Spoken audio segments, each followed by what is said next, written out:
राजापूर या छोट्याशा गावात 58 वर्षाचा अब्बास राहत होता. 2 वर्षापूर्वी त्याचा 28 वर्षाचा मुलगा सलमान याचे लग्न 25 वर्षाच्या मुस्कान हिच्यासोबत झाले होते. सून घरात आली. तिने संसाराची सारी सूत्रे हातात घेतली. नवरा आणि वडिला समान सासऱ्याची ती काळजी घेऊ लागली. सलमान मुस्कानचा संसार सुखात सुरू झाला. नवी नवरी असलेली मुस्कान घरात आली तसे घराचे रूप पालटले होते. अब्बासच्या बायकोचे निधन झाल्यापासून अब्बास आणि सलमान हे दोघे बापलेक घरात राहत होते. त्यामुळे घराची देखभाल म्हणावी तशी होत नव्हती. पण सून आल्यानंतर मात्र घराला घरपण आले होते. तसेच अब्बासच्या मनात देखील जवानी संचारली होती. गोऱ्या पान देखण्या सुनेचा देह पाहून त्याची कामवासना उत्तेजित होऊ लागली. त्याची नजर मुली समान सुनेवरून हटता हटत नव्हती. तो रिकामाच असल्याने घरात बसलेला असायचा. सलमान कामासाठी बाहेर गेला की मुस्कानला काय लागते काय नाही हे सगळं सासरा अब्बासच बघत असायचा. वडिलकीच्या नात्याने ती त्याला मान देत होती. पण तो मात्र तिचा कवळा देह भोगण्याची इच्छा बाळगून होता. तिचे शरीर पाण्यातच तो रंगून जात होता. तिला कशी भोगता येईल याचा तो दिवसरात्र विचार करत होता. आपल्या मुलाला म्हणजे तिच्या नवऱ्याला तिच्यापासून दूर केले तर ती प्रणयासाठी आतुर होईल आणि आपल्या जाळ्यात सापडेल असे त्याला वाटू लागले.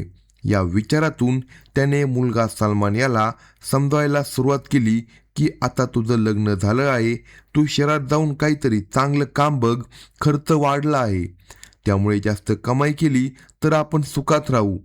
बापाचे म्हणणे मुलालाही पटत होते. तो काम शोधू लागला होता.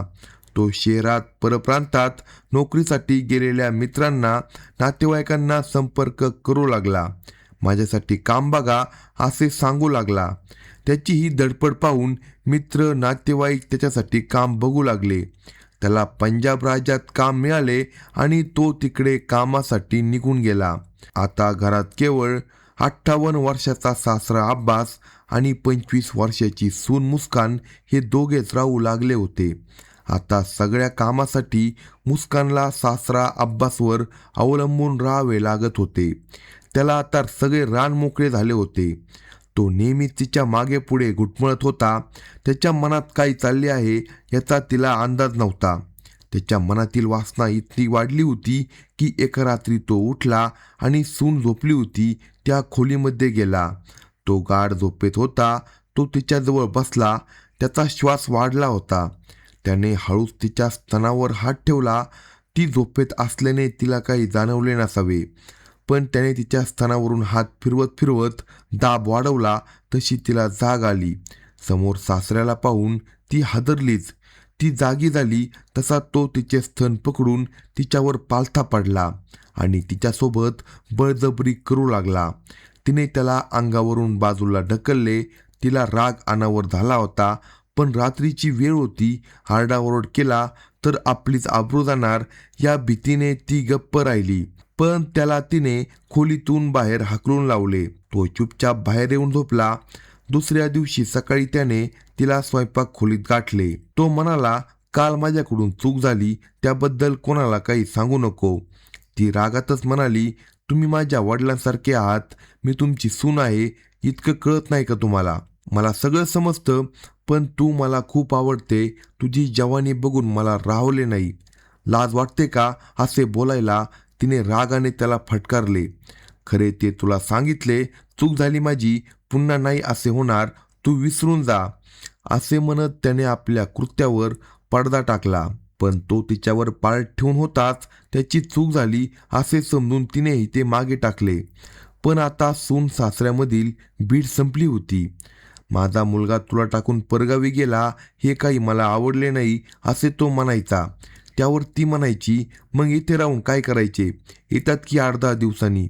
हो ग, पण भरजवानीत तुला एकटं राहावं लागतं हे नाही बरं वाटत मला.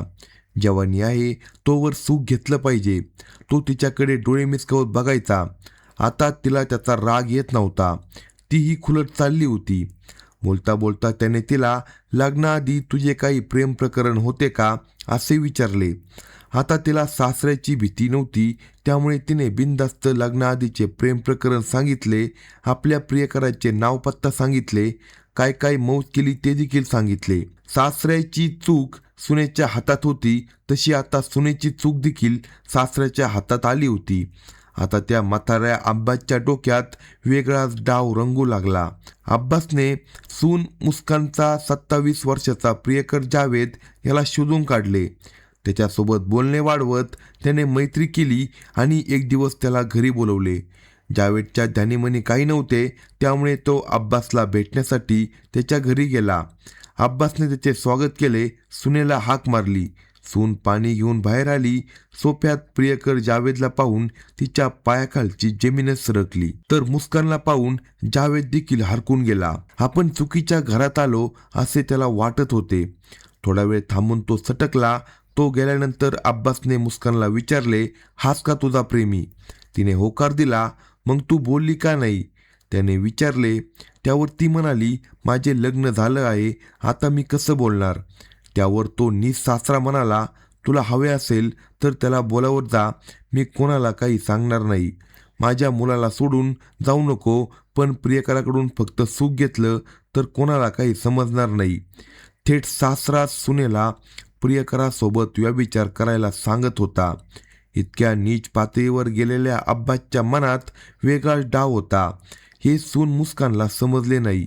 ऐन जवानीत शरीर सुखापासून वंचित असलेल्या मुस्कानच्या मनात वासना जागी झाली. तिने सासऱ्याच्या म्हणण्याला होकार दिला. मग अब्बासने जावेदला गाठले. त्याला पाहून जावेद घाबरला.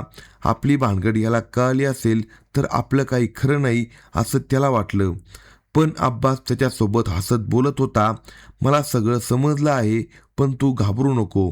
तू माझ्या घरी येत जा, माझ्या सुनेला भेटत जा, माझी काही अडचण नाही असे अब्बासने त्याला सांगितले. हे ऐकून जावेद हरकला. त्याला आता त्याची प्रियसी कोणत्याही जबाबदारीशिवाय भोगायला मिळणार होती. तो त्याच्यासोबत त्याच्या घरी गेला. घरात मुस्कानने त्याचे हसून स्वागत केले. त्याला घरात थांबून अब्बास कामाचे निमित्त करून घरातून बाहेर पडला. तो बाहेर पडताच जावेदने मुस्कानला जवळ ओढले. तिला मिठीत घेऊन तो चुंबनाचा वर्षाव करू लागला. तुझा सासरा चांगला आहे, आपल्याला मोकळीक दिली असे म्हणत जावेद तिच्या सर्वांगाचे मर्दन करू लागला. तिला शरीर सुख हवेच होते. आता तर प्रियकरच मिठीत आल्याने ती सुखावली. ती त्याला घेऊन बेडरूममध्ये गेली आणि दोघेही विवस्त्र झाले. बाहेर सासरा पहारा देत होता आणि 8 सून प्रियकरासोबत शरीर सुख घेण्यात रंगून गेली. मनसोक्त सुख भोगून जावेद बाहेर आला. थोडा वेळ बाहेर थांबून तो घरातून बाहेर पडला आणि त्यानंतर काही वेळाने सासरा अब्बास घरात आला. तिच्याकडे बघून हसत म्हणाला, काय सुनबाई, खुश ना? ती लाजली. सासरा आणि सुनेने नात्याची लाज सोडली होती. आता तर हा प्रकार कायमचाच होऊन गेला. जावेद अब्बास सोबत घरी यायचा. बाहेरच्या खोलीत अब्बास बसायचा तर आतल्या खोलीत जाऊन जावेद आणि मुस्कान यांच्यात कामक्रीडा रंगायची. कामक्रीडेच्या वेळी बेफाम झालेली मुस्कान सुस्कारे सोडायची, हसायची, खिदळायची. हे आवाज अब्बासला उत्तेजित करत होते. तो बेफाम होत होता. आता सून आपल्या कचाट्यात सापडलेली आहे. आता ती शरीर सुखाला नकार देणार नाही असे त्याला वाटत होते. कामातूर झालेला अब्बास दिनांक 11 फेब्रुवारीच्या रात्री सून मुस्कानच्या खोलीत गेला. खोलीचा दरवाजा आतून बंद होता, पण तो खिडकीतून आत हात घालून उघडता येत नव्हता. त्याने तिला न कळता दरवाजा उघडला. सून झोपण्याची तयारी करत होती. बाजूला तिचे 3 महिन्याचे बाळ झोपले होते. तिच्याजवळ बसत अब्बास म्हणाला, मुस्कान, आज नाही म्हणू नको, मला खूप इच्छा झाली आहे. त्याने तिच्या कमरेत हात घातला, तिला जवळ खेचले. सोडा मला, तुम्हाला काही लाज आहे की नाही? ती रागात म्हणाली. त्यावर निर्लज्जपणे अब्बास म्हणाला, तुला झोपायला यार चालतो, मग माझ्यासोबत संबंध केले तर काय होते? मी तुला अडवले नाही, तू मला अडवू नको, मलाही सुख दे, मी तुझी भानगड कोणाला सांगणार नाही असे बडबडत तो तिच्यासोबत चाळे करू लागला. बळजबरीने तो तिचे कपडे बाजूला करू लागला. त्याला विरोध करत तिने जोराचा धक्का मारला. तसा तो बेडवरून खाली पडला. त्याचा राग आता अनावर झाला. त्याने तिचा गळा आवळून धरला. तिने त्याला जास्त प्रतिकार केला. त्यानेही तिचा गळा जोरात आवळला आणि काही क्षणात मुस्कानचा श्वास थांबला. तिचा मृत्यू झाल्याने लक्षात येताच अब्बास मनातून घाबरला. आपल्या हातून सुनेचा खून झाला, आता आपली धडगत नाही हे त्याच्या लक्षात आले. तेव्हा या खुनातून सुटका करून घेण्यासाठी त्याने वेगळाच प्लॅन आखला. त्याने खोलीतून बाहेर येत दरवाजा खिडकीतून हात घालून आतून बंद केला. त्याने त्याचा मुलगा सलमानला संपूर्ण कहाणी सांगितली. त्यानंतर तो पोलीस ठाण्यात पोहोचला. त्याने पोलिसांना सांगितले की माझ्या सुनेने आत्महत्या केली आहे. तोवर दुसरा दिवस म्हणजे 12 फेब्रुवारी सुरू झाला होता. सकाळीच पोलीस त्याच्या घरी आले तेव्हा दरवाजा आतून बंद असल्याचे पोलिसांना आढळले. पोलिसांना कोणावरही संशय आला नाही. सारे सोपस्कार पार पडून मृतदेह पोस्टमॉर्टमसाठी पाठवण्यात आला. हा खून फसला असे सासरा अब्बासला वाटत असतानाच पोस्टमॉर्टम रिपोर्ट आला. त्यामध्ये गळा दाबल्याने मृत्यू झाल्याचे नमूद होते. तसेच तिच्या मानेवर दाबल्याच्या खुणा देखील दिसून आल्या होत्या. घटना घडली त्यावेळी सासरा अब्बास हा एकटाच घरात असल्याने पोलिसांनी त्याला चौकशीसाठी बोलवले. या सखोल चौकशीत प्रश्नाची उत्तरे देताना तो भांबवला आणि सत्य बाहेर आले. त्याने सगळे कारस्थान पोलिसांसमोर उघड केले. त्याने दिलेल्या माहितीवरून पोलिसांनी जावेदकडे चौकशी केली तेव्हा त्याने सांगितले की एक दिवस अब्बास माझ्याकडे आला आणि म्हणाला, मी तुझे काम केले आहे. मी तुला पुन्हा मुस्कानशी ओळख करून दिली. आता तू मुस्कानला माझ्यासोबत संबंध ठेवायला सांग. पण मी नकार दिला. या प्रकरणात महिलेचा नवरा आणि सासऱ्यांना अटक करण्यात आली आहे. त्यांना न्यायालयात हजर करून तुरुंगात पाठवले आहे. या प्रकरणात इतर पुरावे देखील गोळा केले जात आहे. अशाच नवनवीन क्राईम स्टोरी ऐकण्यासाठी कलम 302 या मराठी चॅनेलला लगेच सबस्क्राईब करा आणि आपल्या प्रतिक्रिया कमेंट बॉक्समध्ये कळवा.